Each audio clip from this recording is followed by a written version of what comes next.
संकट आलं किंवा गावकऱ्यांवर वाईट वेळ आली, शक्य झालं कळालं तेथे प्रत्येकाच्या संकट काळी मी प्रत्येक गावकऱ्याबरोबर, गावकऱ्याच्या पाठीशी, माझ्या गावाच्या पाठीशी कुटुंबातील घटक म्हणून उभा राहिलो का नाही राहिलो?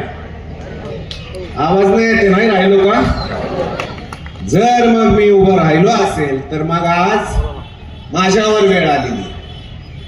आजची ही निवडणूक ही माझ्या अस्तित्वाची निवडणूक आहे, कारण 22-0 चा नारा मी दिलेला आहे.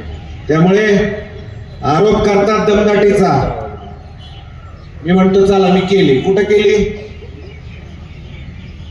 सांगा ना, कुठं केली?